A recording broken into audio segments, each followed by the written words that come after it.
Hello, hello, hello! Welcome to another week of All Elite Arcade right here on wherever you listen to your podcast or on youtube.com/AEW Games. And we have a special guest today, a good friend of ours, in fact, Dan Ryckert of Giant Bomb. How's it going, Dan? I am doing great. How are you gentlemen doing? I'm having a great day. I'm having a great day, actually. I'm also having a great day. And a big part of that great day is the fact that, Dan, you are on this podcast with us right now. I mean it. Thank you so Very much. excited to have you. Thank you. Very I feel like we just had a very pleasant podcast conversation. It felt like it was yesterday. I think it did feel like it was yesterday. It does feel like that. It's so close by, so close by. We were actually just on the podcast, on one of Giant Bomb's podcasts, the voicemail dump truck. I believe that is how it is. Is that? Yes, that is it. Yeah. That is correct. Yes, the voicemail dump truck. I got it right off the top of my head. And can I say this? I told this to Uno and I told this to Dan, and I mean it. It was maybe one of the most fun podcast experiences I've ever had. So if you've not checked it out, please do. What a blast. What a blast. But this one, going to be just as fun. I promise you. We do it every week, and honestly, that's one of the best episodes we've had. And thank you, gentlemen, so much for coming on. Awesome. Oh, well, if you're listening to this, you can go out and find that podcast as well as all of Giant Bomb's stuff out there in the ether. That is a podcasting world. There's all kinds of websites. Do search it out. Dan, when we come here to All Elite Arcade, we talk video games, but most precisely, the first segment, we talk the video games that we play. So, who would like to go first? Because I brought 3 games today. I'll try to be short on at least one of them. I've got a short one here, and it's a follow-up from, I heard you a couple episodes ago, Uno. I know you started playing Minishoot. I texted you about it. On your advice. Advice. And I know you loved it. And I heard you tell Chugs that he needs to check it out. Chugs, have you played Minishoot Adventures yet? I have not had the chance to. I've been meaning to. But I have not had the chance yet. Yeah, Geometry Wars meets Zelda. Say no more. It's You can 100% this game in 9 hours. It is perfect on the Steam Deck. We are like right now in an amazing Steam Deck period of just. I just loaded mine up with Hades. I'm sure we'll get to some of this stuff. Hades 2, Minishoot Adventures, Animal Well, all these games that are incredible on the Steam Deck. It's a good time to be someone who travels in games. I mean, I've been having an incredible time with Minishoot's Adventures. I would say I've defeated 3 of the bosses, so I think I'm nearing the intended end, but I think there'll be a lot more for me to do. I'm especially this type of game. It's the type of game I want to 100% because it is short enough and just fun enough that I feel like I would need to get every little crumb of it as humanly possible. And so I've been really enjoying it. It is one of the best games I've played recently, as far as that instant dopamine of just within 2 minutes of playing it, you're loving it. Everything feels good. I mean, I'd say the art style and things are a little, it's not the strongest point, but once you start playing it and seeing what you're doing and how it feels, how it controls, and then once you start getting upgrades and everything, it is just nonstop. I'm having fun. I'm like, oh, I got an upgrade. That's fun. Oh, okay, this is cool. It's nonstop for 9 hours. It's no downtime, no story. I'm not a big story guy typically, and so we're just gameplay. I loved it. Yeah, it's definitely a gameplay forward video game, and I've had a discussion with Chugs over the last few weeks that I'm starting to get a little. I'm starting to step back from video games that are very heavy on cinematics and very heavy on time. A lot of video games nowadays are incredible, but they're also incredibly meaty. And a video game can go from 60 hours to 100+ hours. And a lot of the games I've been playing recently, I thought would be an intended 30, which seems like a decent, lengthy game to me, and they've pushed it all the way to 100. I think I'm 95 hours into Final Fantasy, and I still don't know if I'm close to finishing it, which is kind of terrifying. Which Final Fantasy? FF7 Rebirth? Rebirth. We talking about yes, we're talking Rebirth. Okay. I'm at 95, okay. but I will say you still got some time, baby. Yeah, and I've got some time. I've gone the completionist route. So all of these games, I always want to do the checklist so early on that 80 hours in, and I'm only I still have 20 hours of story. A lot of the time, I don't end up finishing these games. I'm kind of scared that I'll get there with Final Fantasy, but Minishoots, I want every little piece. In fact, if I finished this and the second one came out next week, I'd be ecstatic. It's just the right amount of content. You're playing it within, especially on a Steam Deck, you're playing it within a minute, and you're in the game and you're actually making an impact on your progress, which is something I like. Our time is so limited nowadays. Yeah, you mentioned these games that are like 100, 120 hours now. And like, if you're going to make your game that long, it better be real good. It better, like, I'm fine with it when it's a Tears of the Kingdom or it's an Elden Ring where it's like, all right, that's held up. I see why it's this long, but it better be pretty good. Exactly. But a quick little side note to me, like, I know this isn't necessarily what we're talking about, but the Steam Deck is, to me, the epitome of next gen. Like, to me, the Steam Deck feels more next gen than like the Xbox One to the Xbox Series X or the PS4 to the PS5. The fact that we have like a handheld PC that can play Elden Ring, just no problem, in your hands is so wild to me. So again, the Steam Deck really opened up like a lot of really cool new gaming experiences that maybe I wouldn't have had. But funny enough, as far as what I'm playing, I'm the opposite. I am playing very long-winded video games right now. Like, for example, I'm currently in the middle of playing the Rising Tide DLC from Final Fantasy 16, and I finally finished the main story of that. It was so good, and the boss fights are so epic and so incredible that now I'm going back and doing a couple of side missions within that DLC. And then today, for anyone listening, I celebrated stream 850, and today we celebrated that by playing one of my favorite Final Fantasy games of all time, that being Final Fantasy IX. I love the OG FF9 up until, and I mean this, for a long time, Final Fantasy VII, I think that will always be number one for me. And for a long time, Final Fantasy IX was number two. But FF16 has replaced that spot. Now it's FF16 and then FF9. That's how much I love Final Fantasy 16. I love it. I got to ask, as far as 9 goes, have you been following the rumors on the remake? I sure have, and I hope and pray every day that happens. Now, do I in a million years expect them to treat FF9 the way they've treated 7, where it's going to be 3 completely remastered experiences? No, I don't think so.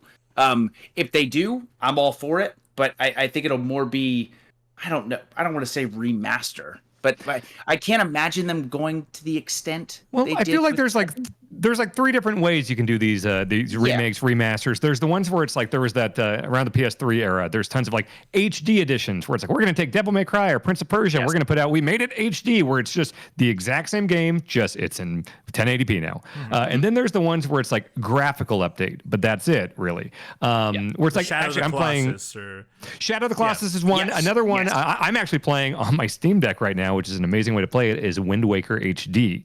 Wind Waker, it looks and plays incredible on there, and that's kind of that middle ground where it's like it looks way better, but also they fixed some things. They gave you the Swift Sail. They kind of fixed the Tingle map stuff at the end. So it's like, okay, that's kind of that middle ground. And then I think FF7 Rebirth is the far like extreme end that you rarely see in games because that's expensive and or Twin Sticks. I'm a big Metal Gear guy. I heard Uno saying some awful things about Mr. Kojima to Claudio and Chugs. Can you believe it? Can you believe insane. it, Dan? He's I couldn't believe it. He's a genius. An absolute genius. I don't disagree with him making good games. I just feel like we give him too much clout for his recent stuff. Not enough. I'm with Dan on this one. I came around on Stranding. You hated it at first. Oh, you heard the early. I remember. I remember. Game of the Year discussion. I went super hard on Giant Bomb about how much I hated Death Stranding, and then like years later, removed from all the hype, and it's like, oh, what's Kojima's next thing going to be? I'm so excited. Removed from all that, I walk through the living room, and my wife Bianca is playing it, and she's like taking her time and like scanning the environment, and I was like, oh, this seems kind of like meditative and fun. Maybe I should give this another shot. So I did the director's cut and played it, and loved it. Because the problem is, I work in games media, so we get games early, and there's an embargo, so we need to play through it. Like we're talking about long games. Death Stranding is a long game, 0 walkthroughs. And it's not. And it's not one that you sprint through. It's one you take your time through. So I am trying to run through this game that is not meant to be run through. Did not enjoy the experience at all, and so by the time it comes out and we're podcasting about it, I'm like, screw this game. I hate this game. But then gave it some time later on. Off the clock, played it, and Uno, you should give it another shot. Is it the traversal stuff or is it story stuff? Because surprisingly enough, when I played it myself, what I liked was the stuff people didn't like. I kind of liked the slow pace of going through a mountain and the swelling music and coming over a horizon and seeing stuff. That stuff I thought was really neat, and I was really excited to eventually give more means of traversal, and so on. But what really I hated was like combat, the nonsensical nature of just about everything. But so that's parts of it. That's the appeal of Kojima. Like I like that, but also this felt like so. I had nothing to grasp onto. It felt. That's the horrifying thing is that you realize with Death Stranding that all the nonsense and craziness of Metal Gear Solid, that was Kojima when he's reined in. That's when he's got people telling him no. Suddenly he leaves and does his own thing. No one's telling him no, and oh god, he was toned down before. And I'm with you. I like the nonsense. I love crazy Kojima stuff, but in Metal Gear, at least it makes sense. I know that might be a strong thing to say about Metal Gear, but as someone who spent many hours reading and watching and playing Metal Gear, it's insane. But it all does kind of make sense in a way. Yes. Death Stranding, I watched every cutscene. I was like, I don't know why this ghost baby's on the ceiling. Mm-hmm. I don't know what's like. I don't understand who that guy is. I still don't understand anything. I don't care to know. It's fine. I enjoyed it. But I'll play too for sure. I'll definitely be trying it. I mean, here's the thing with Kojima. I think regardless of what he comes out with, he is interesting enough of an individual that I will at least give it a shot, because I'm not going to walk into. I mean, I was gonna say into a walking simulator, which is funny because Death Stranding, anyways, literally. But like he that's like the worst genre you could have seen. That's the exact. I meant like it won't be a narrative experience with no like bells and whistles. He's just the game where you're walking the game where you walk for 60 hours. It's not like it's a walking simulator. But he always takes great like. He always diverts from what the main path or what most people would do in a video game. And I respect that. I think that's very cool. And like, I think Metal Gear Solid 3 is one of the best games of all time. And I think a lot of the Metal Gear Solid series is incredible. I think 4 has some great moments. And 5, gameplay wise, is great. The kookiness is a give and take. I like some of it. I dislike some other of it. But like... I feel like people have really stroked his ego to the point that they thought Death Stranding was going to be the second coming of like Tears of the Kingdom comparatively is an incredible game. So good. And has crazy concepts and ideas, but the craziness doesn't take away from the gameplay. Whereas I feel like Kojima, a lot of the times, you're playing two different things. You're playing a game, but then on top of that is this weird art house movie that is nonsensical. And it doesn't help that this was like a brand new universe. I think what helps with Metal Gear is that it's contextualized to something that's already established, and so you can start peeling away and doing some weirder stuff.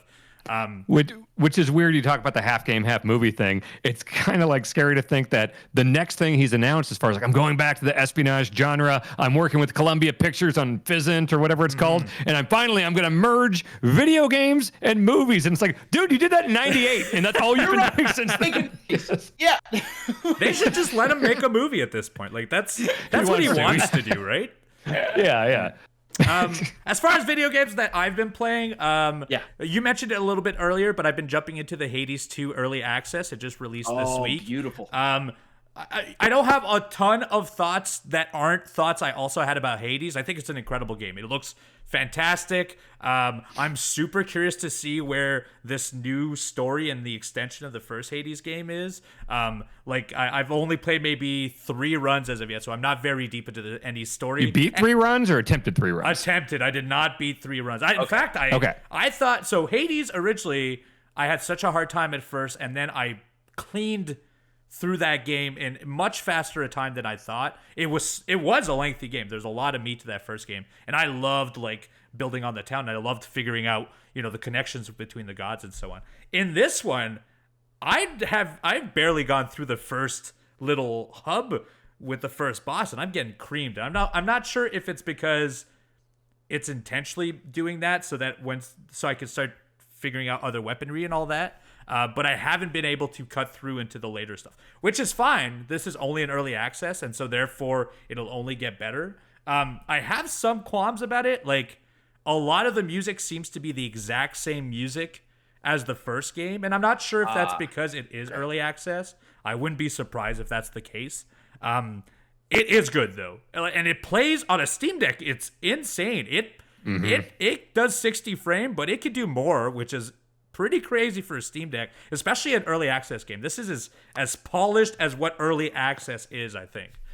Wow. So that's my question is like, my dilemma is I have traditionally like, I don't like playing games in early access because I'll start it and I'll get excited, but then it's like, oh, but it's not at its best. Like I already know I like this so much. I want to play the best version of this. I remember Dead Cells. I played it when it first went in early access. And I was like, I'm going to be obsessed with this game, but I want to play the finished thing. And Hades, the first one went into early access, and that was one of the first big early access success stories. And people were raving about it, and I was like, I'll wait till it's out. And I waited till it was out, and I loved Hades. But like everyone's talking about 2. Everyone says it is a pretty fully fleshed out thing right now. So I'm thinking about. I downloaded it to the Steam Deck. I am thinking about going against my usual early access thing and trying it out. And it sounds like it's far enough along, Uno, to be a full experience. I think so. I mean, I haven't gone too far in the story, so there might be a point where they just cut it off. But from what my understanding is they're not that far from a release. This is, as far as early access is, this is pretty generous. There are video games that are released on day one that are probably not nearly as polished as this is, and so. I have a weird dilemma with early access too. I don't like to invest in an early access game, or rather, I'll pay for it, knowing that I'll I will play through when it finally does release. But I'm very similar to you, Dan. I want it at its best, and sometimes I'll even wait for certain video games to have an extra 6 months later because I feel like some video games are undercooked at first, but 6 months later they've really fixed that. And I wish I poo-pooed on Fallout 76, and I'm not saying it's an exceptional game, but you play it 2 years later, and you're like, okay, I understand what the approach was supposed to be. Same with No Man's Sky. That's a game I hated on the first month, and when I went back to it 2 years later, I thought this is incredible. And when I went back a few weeks ago, it's an entirely different game, So it's hard. Early access, especially. It's of various degrees. You can pay into an early access and have a completely broken game. Or in this situation, this might as well be a full release, I think. But once again, I haven't gotten too far, and so there might be a point where it does shut off. And like I said, the music seems to be reused from the first game, at least in the first hubs that I've seen. So they might expand upon that as well. Well, Uno, interestingly enough, which, again, I know this doesn't necessarily correlate with Hades 2, which I am so excited to play, but No Rest for the Wicked from Moon Studios is a game I am dying to play, and I refuse, I keep going back on my rule, because I'm like you, Dan, where I'm like, I don't want to play a game early access, I'm just going to wait until the full release, and then I'm going to play it. But that game seems so incredible. And then you hear about early stuff of I don't know, The Witcher 3 apparently had a ton of problems when it first started. That's more and more a thing now. Yeah. Cyberpunk's a great example of one that was a disastrous launch, and you go forward a couple of years, and they turned it around. It takes a lot of persistence and a lot of money, but Destiny 2, both those games had rocky launches, and they obviously turned that around. So it's a different age. It's not like, you ship the cartridge and the game's bad, and then, a few months later, Rev 2 comes out and it's good. It's like, no, now you can fix things. And Adam, you brought up Cyberpunk. That is maybe the poster child of awful launch and now deeply respected and fixed game. That might be the best. That and No Man's Sky, I think, are the two perfect examples of that. No Man's Sky was always going to be a long form game. It was always going to take years and years to expand upon. Cyberpunk, other than the DLC, they could have just launched it and let it die, to be honest. They made money. It's not like they didn't make some money on the launch. They definitely lost some with taking it off the Sony store initially, but fixing it, coming out with a DLC, when the DLC came out, it made me want to revisit it because I had played it through when it initially happened, and it felt like I was playing a different game. Obviously the story and the set pieces were the same, but mechanically I felt this doesn't feel like what it used to, and it feels like what I wanted it to play like when I originally played it.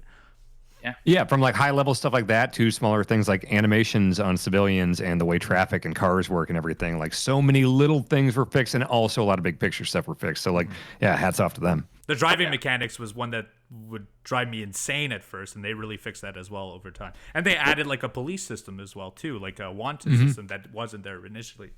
So yeah, good, kudos to them. Yes. Yeah.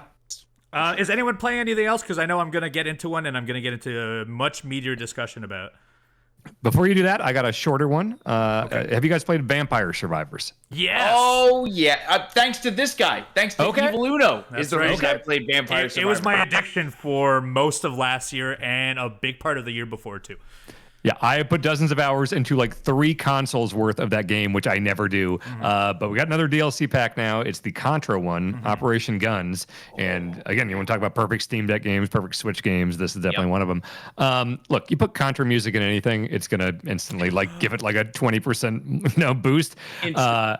I didn't even consider that. I didn't even consider the soundtrack. It's Contra music. It's Contra sprites, Contra enemies. You're playing as the Contra dudes. You're using like those weapons. It is incredible. And they're like, I can't believe they did this. In 2024, they are bringing attention to the style of my favorite Contra game, and no one ever talks about it, Contra Hardcore for the Genesis.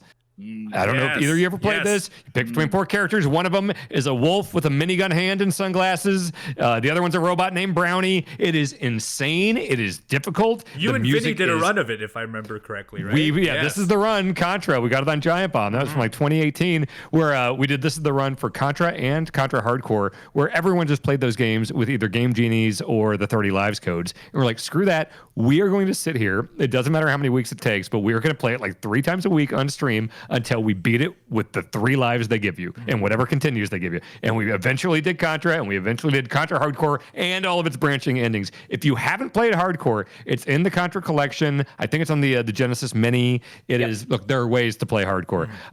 It is incredible. And so there's a lot of sprites and music and characters from that. And it's just Contra lends itself very well to Vampire Survivors. Like you're going to have them, the gun and the way that sounds and looks versus like the last big DLC was the Among Us one, which I get it. Among Us was very popular. It's a big name to attach to it, but like that look and like I feel like they were kind of stretching to turn things. It's like, oh, the trapdoor is a weapon and stuff. It's like, all right, I didn't love that one.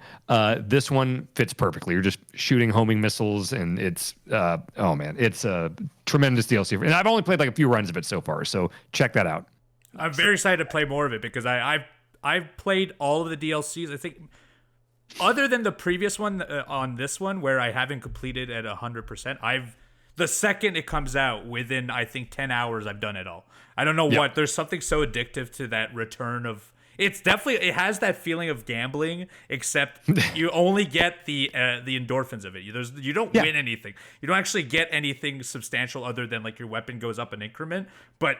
That roulette feel, the sounds that they throw at you, just the aesthetics, like it's while a lot of games are minimalistic, this is the complete opposite, and somehow has made it cool. Has made it very rewarding every single time you pick something. So I'm very excited to get into that. Uno, going off of what you said, so just a couple months ago, I had the chance to go home and visit my brother and my mom, and my brother is a huge video game fan, and he brought over every single console. He brought over his Steam Deck, his Switch, his PlayStation, his Xbox. We were ready to play whatever. I swear, we, for 6 hours, played Vampire Survivors together. That was it. And we had the time of our lives. It's such a fun, addicting game. You're right. It's very addicting. Very. You know what it's amazing for, too, is I very rarely will recommend video games to people I know that don't play video games, like people that don't own consoles, people that don't, they just don't have interest. Like my sister, Katie, is one of those. And I was home for the holidays, and I handed her a controller with like a new run of Vampire Survivors. And I was like, move around, and get those crystals. And like a couple minutes in, she's like, oh, I get it. Okay. And it's like just seeing someone who has no interest in video games be like, oh, this is doing things to my brain. Okay, great. Yeah. Yep. The entry point to that game is so simple too. That's I think what the beauty of it is. It's in a lot of ways people will be like, oh, you're just moving around. How can that be so rewarding? But the simplicity of it is what I like about it. Yes. For 30 minutes, I don't have to think of much. I could actually do something else. It's a great podcasting game. And you just, even watching a movie, I could probably do both simultaneously. But I like the reward of the noises it gives you, though. So I do end up committing the full audio to it. But like, yeah, someone that doesn't know how to play video games or at least very challenging stuff, or someone that has a very, a short library of video games, this is such an easy one to get into, and you can play for 5 hours and get plenty with just that amount. But if you're really into it, like I have 80 plus hours in that video game, and like it's rewarding when you finally get a secret or you finally see a boss that you've never seen before. It's a pretty fascinating game, and I'm really excited to see that they keep expanding upon it as well. Yeah, same. Yeah, it's my favorite flight games because I hate flying. I want ones where it's like time travel, where it's like I start playing a game and it's like, oh, we landed already, so I'm just not even aware I'm in a plane. And Vampire Survivors is right up there. Balatro recently, Picross on 3DS and stuff like those are my favorite type of portable games. Just like make time just melt away. Of course. We're gonna talk more video games right after this.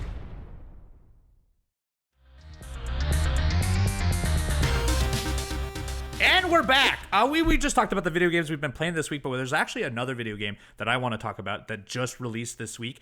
It comes from the publishing house Big Mode, which is from YouTuber Video Game Donkey, who I am personally a fan of. I like his content. Huge fan. Huge fan. And great produces some great YouTube content. And honestly, I'd like to say seems to promote some pretty damn good video games, because Animal Well just got released on, I believe, all consoles and on Steam. It may not be on Xbox, actually. I think it might be just Sony's Switch and PC. If anyone wants to verify that, please let me know. Switch? I'm looking right now. Yes, Switch is out now, PlayStation 5 and Windows. Yes. That's it. Okay.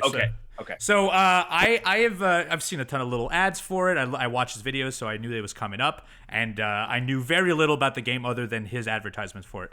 It came out yesterday. It's also on PS Plus Premium if you have that. And I had talked to you. Do. You do. So do I. I got PS Plus. PS Premium. Oh, yeah. Dan, I asked you guys yesterday because I had heard that the reviews of it were so good. I was like, oh, did you play this? And you guys didn't get into it, but I could see from both you and Backlar that there was something cool about this game. Yes. I played an hour yesterday and had to go do a thing, and then instantly played another 2, and then today I played another 3 hours, and that's in a 2 days chunk. It's pretty much dominating my headspace in a lot of ways, because, and we won't get too much into it. There's no way for me to fully spoil this game, because it might have a story, and maybe I haven't uncovered that yet, but it is a Metroidvania game. It is pixel based. The art style is very vibrant. It's very colorful. It's whimsical. You go from room to room, solving puzzles, and interacting with animals. But the thing that's so cool about it is that, unlike a Metroidvania where you unlock a power and it's very obvious it's one use, these powers have different uses in almost all situations. And the beauty of it is they're very simplistic tools. Like, I just unlocked a slinky.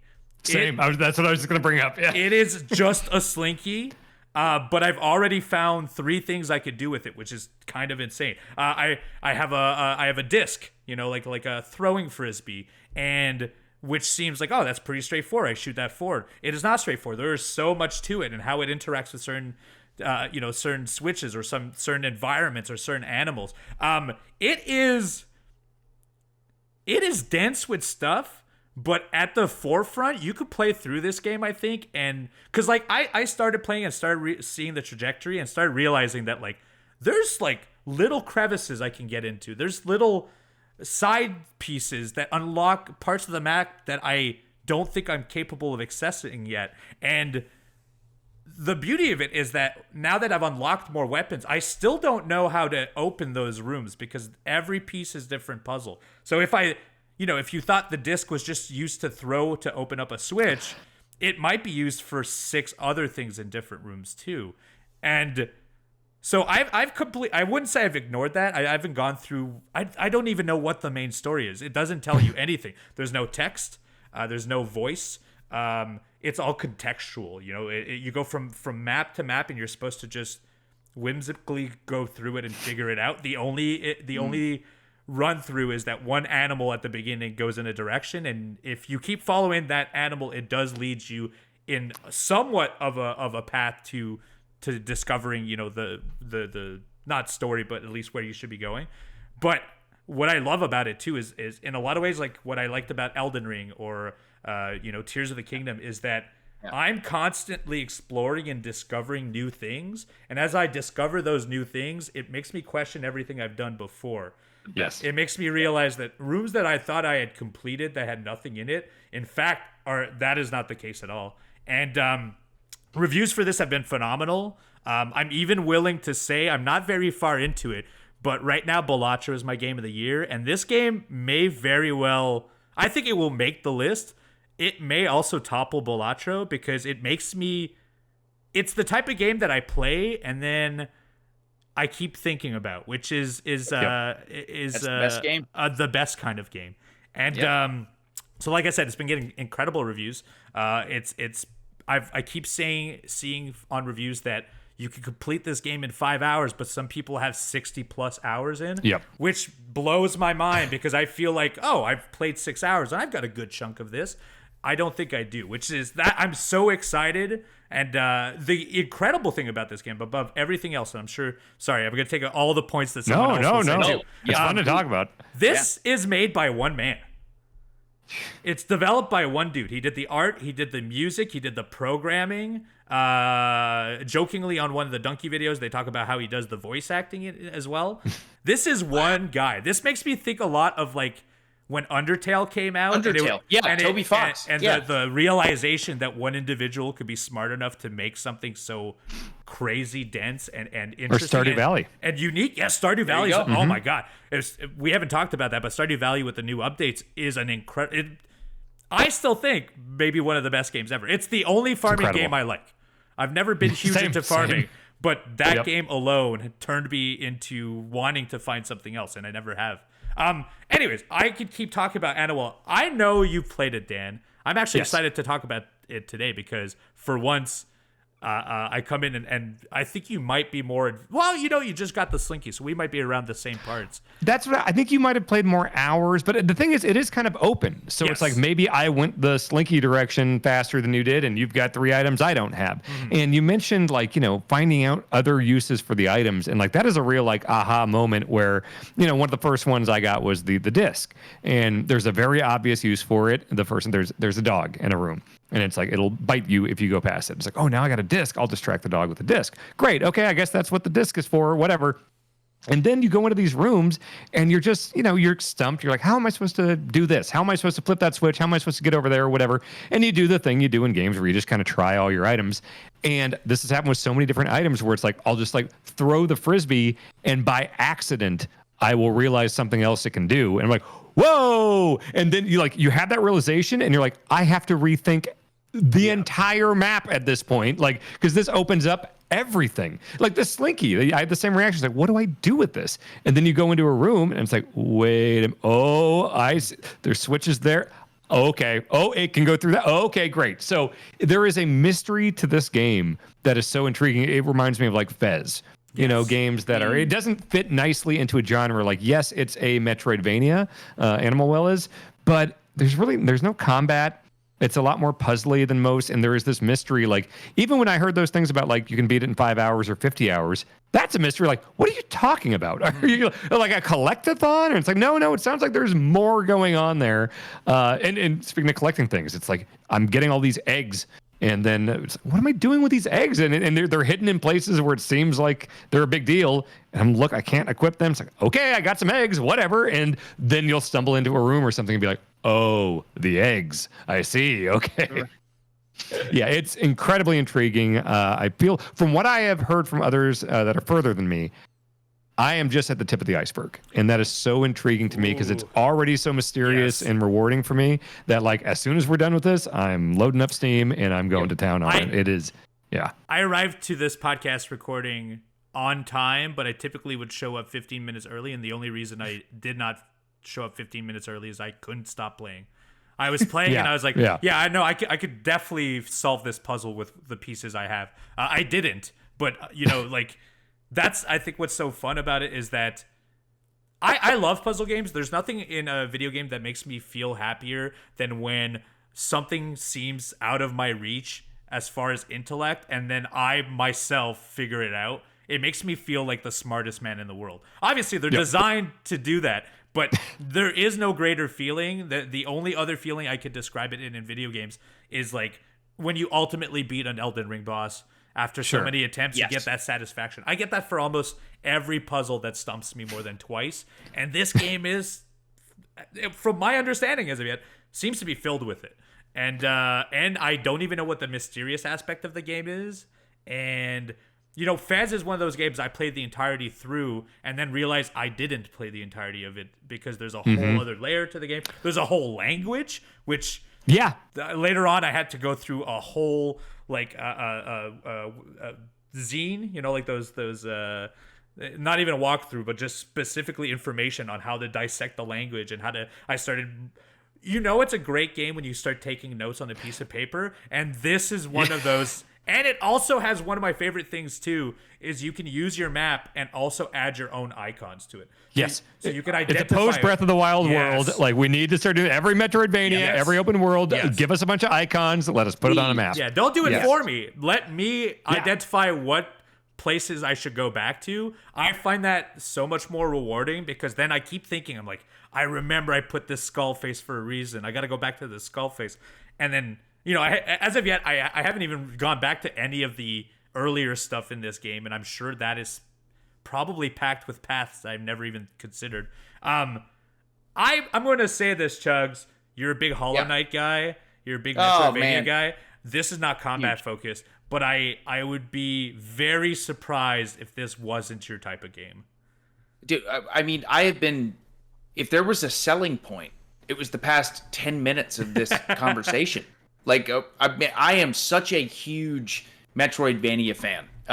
Like, Silksong easily is my most anticipated game without a release date. Like, by a mile. It's not even close. I may cry tears of joy when we get a release date on that game. I'm not even kidding. I'm so excited.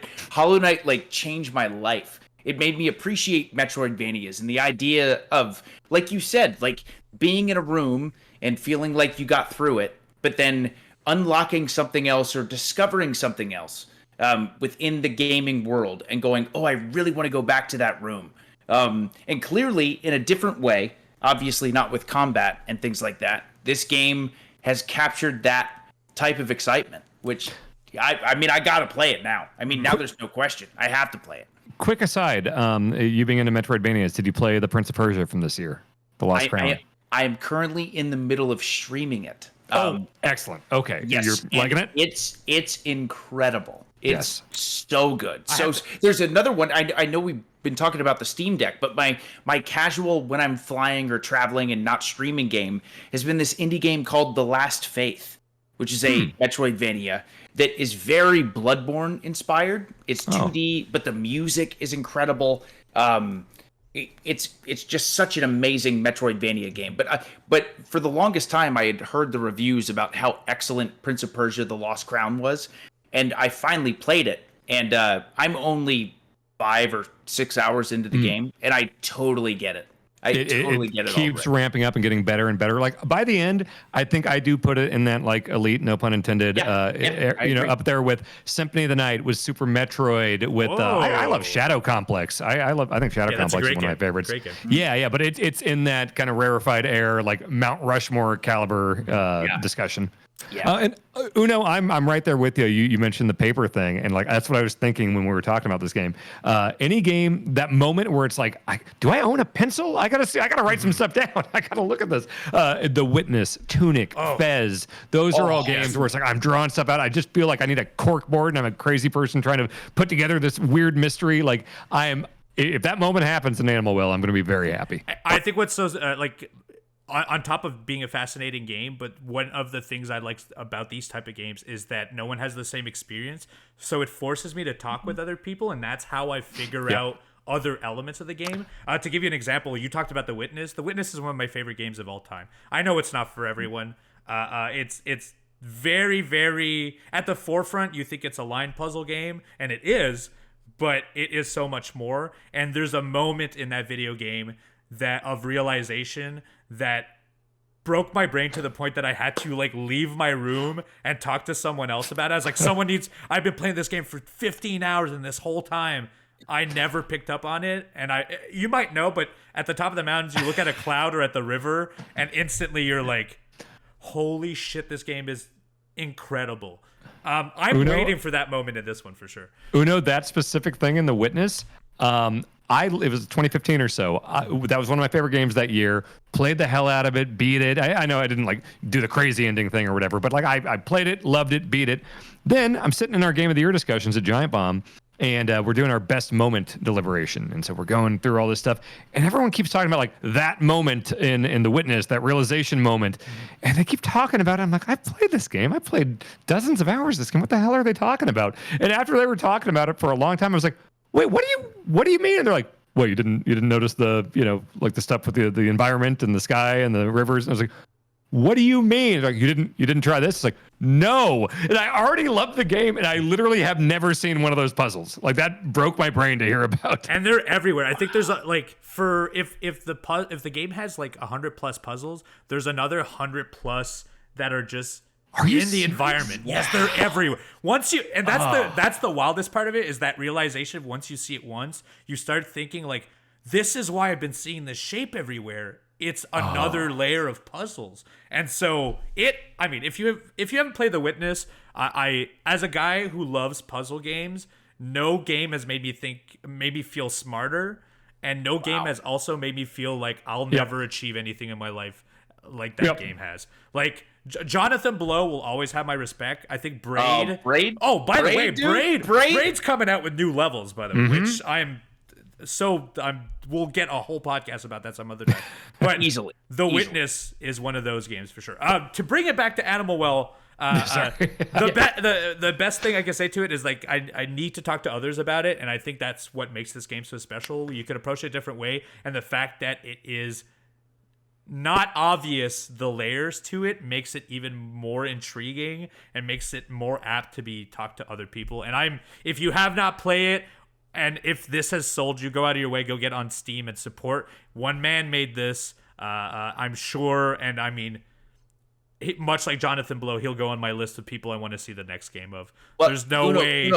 Can I very quickly say though, yes. This is one of my favorite things about video games, is the excitement from my friends when they talk about a game that they played and how much of a difference it has made. Like, I'm ready to download this game the second we're done with this podcast, and I'm not kidding. Like, I love that feeling of being like, oh my God, you got to check this out. It did this a certain way or that a certain way, and it made such an incredible experience. So I don't know, we're living in such a wild time right now. It's such a good time for gaming. This is I wouldn't say the best year in video games. I would say that every 4 years, but it feels like the last decade has been an insane amount. The quality is so high. And from all levels, indie, triple I, whatever that means, triple A, double A, quadruple A, whatever it is, the value for your dollar now is insane. Hey, we're going to be talking more about video games, and we're going to get into the video game news right after this.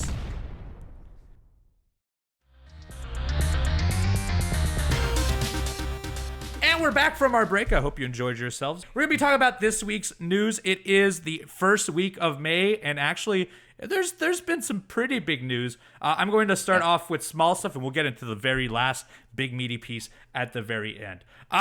We talked about it last week, but Nintendo finally admits that it is making the Switch 2. Nintendo President Shintaro Furukawa officially acknowledged that they will be making a Switch successor by tweeting it, which is very unlike Nintendo, I will say. They said that they are making an announcement that the successor will come out within this fiscal year, which means it will release before before next year, 2025. So March 31st, 2025, within the next calendar year, Switch 2 will be released. We talked about last week too. Rumors are that it will have a 1080p OLED screen, what was it here? I wish I had taken more notes on this. Oh yes, that the Joy-Cons would be magnetic. I'm excited to see. I'll always be a Nintendo fan in the sense that while a lot of other consoles have exclusives and it never really pushes me to buy that console personally, Nintendo always does, because as far as they'll have Mario, when they'll have Donkey Kong, Metroid, I know those games will never be anywhere else, and I know for sure that Switch 2 is going to launch with likely some form of Mario game that I have to go and play. I'm very excited to see what the release of Switch 2 is like. And I also, especially we talked about earlier in the episodes, Chugs. Steam Deck feels like the future of gaming, and it really does. And to know that Nintendo will finally catch up to what the Steam Deck is. Obviously, will not have the library of a PC, but they have such a crazy back catalog. You never know what they could do with it. I'm very excited to see it. One little tidbit that I'm not super excited about, it would seem they're changing the cartridge sizes, which means that all previous Switch games are unlikely to play on this new Switch as well. If you did physical, which a certain amount of people definitely do, so that's not insignificant, I would say.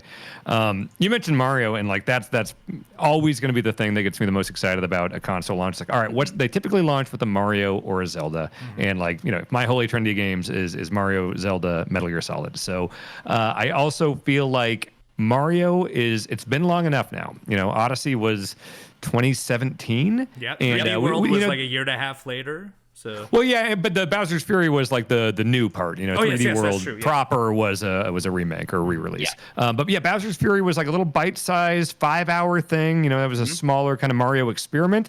And I feel like that was kind of testing the waters of a new style of Mario where it's like, what if it was this truly open world rather than kind of these hubs that they've done since 64? And that 5 hours of Bowser's Fury, I need to go back to, because I did that in like 2 sittings when it came out. Just having a blast the entire time. A fully fleshed out Mario open world map is like a fever dream to me. That sounds incredible. So I do imagine we launch with a full on like follow up to Odyssey, full on mainline Mario game. Zelda, it's not long enough. Tears of the Kingdom just came out. So Mario is what I'm kind of betting the farm on. And Mario Kart 8, or Mario Kart 9, I wonder, because they launched the Switch with Mario Kart 8 Deluxe, and then they did a billion DLC things, and it wound up being like their biggest seller. You got to wonder, like, have they been also concurrently working on a Mario Kart 9 this whole time while like a separate team was doing those 48 tracks of DLC or something? And like, what would a Mario Kart 9 even look like? So a lot of questions. There's the hardware stuff. There's what games are we launching with? But as a huge Nintendo mark, I'm thrilled about this. I'm going to make a bold prediction, actually. I think because we haven't heard about it in so long, I bet you Metroid Prime 4 will be a Switch 2 game. See, that's what I was going to bring up, Uno, is I was like, or is that the swan song of over the Switch? The OG Nintendo Switch. That is I'd be surprised. But then I also think about if they had, which by the way, I'm still hoping and praying that they call it the Super Nintendo Switch. I hope so badly. Or the Super Switch, yeah. Yeah, I hope so bad that's what they call it. But can you imagine the back-to-back? Because again, Mario Odyssey, to me, I love Mario 64. But to me, Mario Odyssey is in my opinion, as far as my experience, Mario Odyssey is the greatest 3D Mario experience I've ever had. I love that game so much. So if we somehow got like a new Mario and then Metroid Prime 4, like back to back on that just feels like a lot. So I don't know. Like, I could see them maybe closing out the year with Metroid Prime 4, but who knows? Who knows? If I was a betting man, I would say 75% chance, maybe 80% on Mario Odyssey follow-up for the launch. Yes. I think 30 to 40% that we see Metroid Prime 4 in the next year or so, even like through 2025. Just because, like, first of all, they announced it at a direct back when there was still E3, and then like nothing but an icon. Which like an icon, the logo, and then like a couple years later, I want to say, like deep past that, they put out a thing being like, hey, we kind of scrapped that whole thing. We're gonna start over on that one. Yeah, that's like true. These games, yeah, so it's like I am not gonna get excited for that until we see some more evidence of it. Right. Very fair. That's your Switch 2 news. Also, actually, a lot of these news pieces going back to what we've discussed in the last few episodes. We talked to you about the World Video Game Hall of Fame, and we went through our nominees not too long ago, I believe on episode 2 of the All Elite Arcade podcast. Well, the date has passed, and we've now have our 5 entrants for 2024 for the World Video Game Hall of Fame, and these 5 entrants are Asteroids, which was released in 1979, Myst from 1993, Resident Evil, both myself and Chugs are happy for that one, 1996, SimCity from 1989, and Ultima 1, The First Age of Darkness from 1981, which means that Metroid, the second time being nominated for this, did not get inducted. Elite, Wow. Guitar Hero, Tony Hawk's Pro Skater, You Don't Know Jack, Neopets, and Tokimeki Memorial, which was the very first dating sim series, did not make the cut. I'm not mad. I think those 5 games all deserve to be there. Hard to argue any of those, but Yes. get Tony Hawk and Metroid in there. Come on. Yeah, give them another nomination. Seriously, both of those. Guitar Hero should be. Metroid also. Yeah. Metroid, of course, as far as the influence it's made. But speaking of influence, again, when me and Uno talked about this a couple episodes ago, but when you think about just the absolutely unbelievable cultural impact Guitar Hero made, there are some people that still feel like Guitar Hero, I felt like it was in every home. People didn't even know if they were playing a game or not. Like every party I ever went to, every house, there was always Guitar Hero. So I do feel like that does deserve credit, but going off exactly what we said, every single game in that list absolutely deserves to be there, for sure. I think Guitar Hero should deserve some love. I think Guitar Hero is a lot like the Wii, where it bridged that gap between like what is a video game and what is like a toy. And whereas someone can understand how a toy would work and think that a video game is too complex, this was like that weird middle ground where you could do something unique to this one toy. Like having a guitar and being capable of playing, like I didn't fully admit to this, but when back in my days of playing Guitar Hero, me and my friends would literally like dress up and act out like we were a band. I had a furry purple jacket. Like I went all the way on it. And if tomorrow they announced a new one, I feel like I would dedicate the next 2 years of my life to it again. So I'm sure that'll come back in nomination. I'm sure at some point we'll also make the Hall of Fame. It seems like a game that is just due for its time. I mean, something has penetrated the mainstream when there's like entire South Park episodes about it, you know? Yes. Exactly. Another news piece that is actually reflecting on what we talked about last week. So last week we talked about Helldivers 2 on Steam having to have a PSN account and of how the devs were publicly talking about wanting to pull it back. Well, Sony has announced that they will be backtracking, and they now say that they will not make Helldivers 2 players on Steam link a PSN account. Now, this seems to be unique to this game as of yet. The Ghost of Tsushima will still need it, as well as the other games that are coming out. This all comes because the public Steam users were not happy with this decision, and so they've gone and flooded the Helldivers 2 Steam page with over 84,000 negative reviews. And to give you an idea, that game was an overwhelmingly positive, which means it like had over 90% positive reviews, and within a day it was already in mixed, and the only thing that's below mixed would be poorly reviewed, if I remember correctly. Those 84,000 reviews really shifted its median score, and on top of that, because of having to log into a PSN account, the game also wouldn't be released on Steam in several countries because it would actually break laws, because you're not allowed to. I don't remember. Obviously, I don't know every country's laws, but for some reason, Sony doesn't have the ability to have PSN accounts in certain countries, and so you would be able to purchase that game but wouldn't be able to play it, and so it led to all kinds of issues. And now it would seem that as of now, you can't continue to play Helldivers 2 as is, and they'll keep us updated on future plans if it changes, which means they could still do it. But for the time being, we're back to our original, and it would seem you do not need a PSN account to play Helldivers 2. Well, it's good that they listened and went back on that, because it's like that is something that just like no gamer likes having a billion different logins and things like that. Like I hate if I'm loading up Super Mega Baseball on the Switch and you want me to sign into my EA account. I haven't used that in forever. Or, it's like I'm going to play Starfield and I got my Bethesda account. I don't know. I'm looking up. I'm trying to find a password manager. It's just like no one likes that stuff. It's cool that Sony's putting their games on PC, but like make it easy for people to just download it on Steam, play the game. Like having to add other things like this, like not the right call. Agreed. So good that they went back on it. Yeah, great call by Sony on this one. And now on the other side of the spectrum, where we talked Sony, now we actually have some unfortunate news, this time from Microsoft's Xbox. In the last week, real big news coming out of Xbox. They closed a number of Bethesda studios. Arkane Austin, who were the people behind Redfall, which of course did not have a great launch recently, but were also the team to work on Prey and Dishonored, which to me are incredible games. Great games. Incredible. Hi-Fi Rush developer Tango Gameworks has also been closed, which is crazy because Hi-Fi Rush was very well rated. They're also the same team that made or the Evil Within, right? The Evil Within and Tokyo Ghostwire came from there as well. Yeah.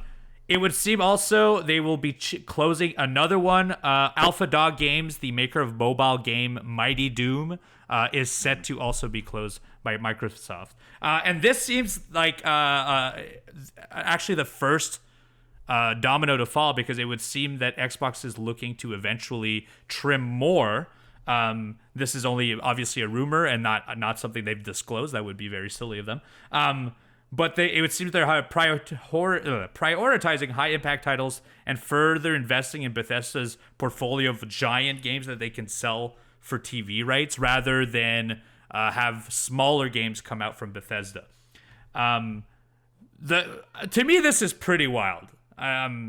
Only because it's such a volatile world in the game of video games. If you are a person who makes video games, it's hard enough to have a job. To find out that Microsoft, who only recently, just before the Series S, bought all of these publishers. This is like they within 10 years they bought these publishers and they're already closing them down. So it's very, very surprising. Yeah, to me, it seems like they made a huge gamble with the Game Pass and, buying all these studios and saying, hey, we're going to have their games on our service. And that was obviously a very expensive gamble. But, I've always, in my career, I've always kind of looked at things from the consumer perspective and recommended things as such. And so, like, when Game Pass was really going hot and heavy a few years ago, like for a lot of the last few years, I was a big cheerleader for it. Like, on Giant Bomb, and even like personally when I was recommending people consoles and stuff, I was like, man, if you only play a couple games a year or something, just, subscribe to Game Pass and you'll get to play all these. You don't have to worry about buying them. And I thought Game Pass was fantastic and recommended it. And now, I'm not a business person. I've never run a game studio. I don't really know how the financial ledgers work or anything, but it seems like maybe that gamble didn't pay off based on what we're seeing here. And I think something like Starfield and the way that launched and was received, that could not have helped the situation, because that's a big, expensive one that they probably wanted to be a big seller for Game Pass. And it comes out and everyone's kind of lukewarm on it. The Game Pass experiment is looking rougher right now for sure. Yeah. And to me, going off of what Dan said, because I completely agree. Like, I don't know the business side of the games industry whatsoever, but it does make me sad to imagine just a lot of people who currently are maybe out of a job now and looking for games to work on or a place to work. And I would like to think that all these super talented people are obviously going to end up working on some pretty incredible games at some point. But this is obviously a very sad story to hear, especially with these studios that are involved. It's a bummer. Yeah, I think it's quite sad. And like, I always really championed the Game Pass myself. I always thought, like, Game Pass, incredible system. I much like you, Dan. Like, when people wanted to have a console, I was like, it depends what you want to get into. But if you want to just get into something cheap and explore a handful of video games, Game Pass is well worth it. You get all tons of incredible indie games day one, and you have the previous Xbox library. You should really try it. But it would seem that like the massive growth that they were hoping to have, and this is according to data that they have, didn't reach what they thought they would. Like when Starfield came out, it didn't reach any higher numbers than they were intending, and it was like that growth period that they were having from 2019 to 2021 kind of fizzled down and has just settled. So it hasn't actually grown, which means their gamble of acquisitions never really got to didn't get at least the return they wanted. This is all my opinion. I don't really know for sure. Like I said, I don't work at Xbox, and I don't also work on the financial sides of it. This is just strictly from information I'm reading. But Xbox hardware revenue, I guess, in the last fiscal year was down by 30%, which means their console are not selling very well. I think it's bad news that Hellblade, is that what it's called? Hellblade 2. Senua's Sacrifice. It's out in 2 weeks and no one knows about it. That's their first party. It's a first party title from Xbox, and they haven't really they don't seem to be supporting the launch.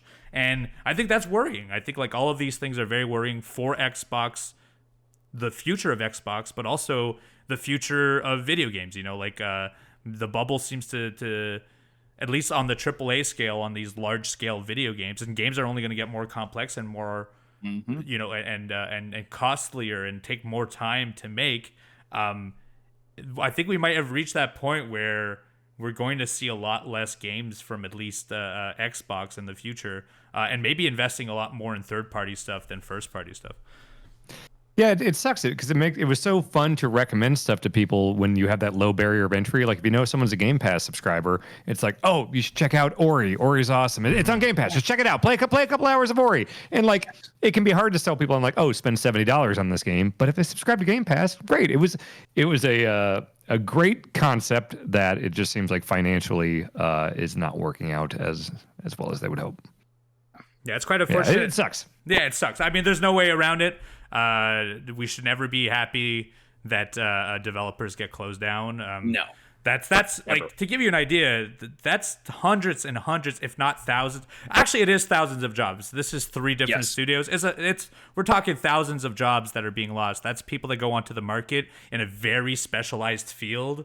And there are a lot of video games, but there aren't a lot of video games that might be looking for that precise, job specialty that you have. And so it's a very, very hard industry to work in, and especially for longevity. A lot of people end up working for one game and then don't find work for several years, or they have to go purely independent, which means a cycle of years of spending their own money in hopes that one day they can make money after. So it's quite sad, and it's not cool to find out also that Xbox not doing well, because if one of the major 3 starts going down, we have that much less options, and the putting all their money behind Game Pass, which I thought originally was a good idea, seems to maybe not be that great of an idea, at least at the very moment. I'm hoping we're wrong, because I do like that. I do like that platform, and I do want to keep supporting it. But it is not looking great at this very moment. And it especially sucks because this is not an isolated incident. Like we've seen record layoffs in the industry this year. So the job market's flooded and there are a ton of people with specialized skills in making video games. And there are only so many jobs and less, it seems, month after month. And more people need them. So it seems like an incredibly rough time to be a developer. Mm-hmm. Our thoughts are with everyone that has lost a job. If you know of any work out there, do help your fellow friends out in the video game world. I hate to end on such sad news, but that is how it is. The news is not always great news in the world of video games. I'm Evil Uno. You can find me everywhere. Twitch.tv/EvilUno. You can find my mystery wrestling project, mysterywrestling.com, as well as find me on every social media as Evil Uno. AW Games is also available on all social media platforms. You can find us AEW Games on X. You can find us on Instagram, Facebook, so on and so forth. Do follow us there. The AEW game Fight Forever just released season 4. That's Samoa Joe. It's honestly our biggest piece of season content. There's more maps. There's a lot more maneuvers. There's a lot more outfits. There will be 3 characters coming out. Adam Copeland, Jay White, in the future, and Samoa Joe just released this week. I've been playing a little bit, and I will probably be playing it this week, and so you might hear about it next week as well. It's very neat to come back and revisit it. For the longest time, I played the game every single day for about 2 months as we were launching and afterwards, and then I have sparingly jumped back in because it's a game that I like to experience with other people in the room. It's all, to me, I feel as a couch co-op game, and now I've been revisiting it, and it's nice to see a lot of the stuff is more fleshed out. So if you are interested in that, AW Fight Forever is available right now. Season 4 has just dropped. Where can we find you boys at? Do let me know. Yes. So I stream on Twitch, twitch.tv/the Chugs, current 5-game cycle, which I think I've said probably the past few episodes, but just again, playing The Witcher 3, Dark Souls 2, Prince of Persia: The Lost Crown, Silent Hill, still going through the FF16 DLC. It's a great time, but more importantly, we got a great community over there. So if you ever want to come and hang out, please feel free. I am all over the place. I'm at Giant Bomb. That's the main place. Bunch of podcasts, bunch of live streams, bunch of YouTube. Look for us on Twitch, YouTube, all that stuff. We got a live show during Summer Games Fest in Los Angeles. Tickets are on sale now for Sunday, June 9th. Currently doing a show called Blight Club where we play full playthroughs of the worst video games of all time. We're currently playing Daikatana. We've done Bubsy 3D. We've done Superman 64. We've done Mortal Kombat Mythology Sub-Zero. It is a nightmare. I just beat Superman 64. And that was one of the worst stretches of my life. That was awful. So check out Blight Club on YouTube. It's the most fun I have every week.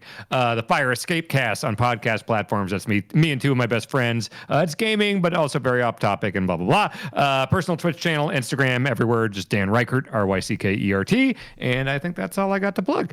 Well, Dan, it was a pleasure having you in this week. Yes. Always like discussing stuff with you. Video games, Absolutely. wrestling, also things completely unrelated. You can find out exactly what I'm talking about at the Dump Truck, your podcast. Do check it out. Me and Chugs loved our time over there. And, So much fun. And can I thank both of you for these? You're probably right, Dan. Dan is right. You're probably right, Dan. Dan is You're right. probably right, Dan. I'm going to get a lot of use out of those. Thanks for those drops. incredible sound bites from both of Anytime, us. baby. I'll summon you guys on Giant Bomb stuff all the time. Beautiful. I hope everyone out there enjoys their week. Do find us back next week everywhere you find your podcast or on youtube.com/AEW Games. This was another week of All Elite Arcade. We will see you next week. Bye.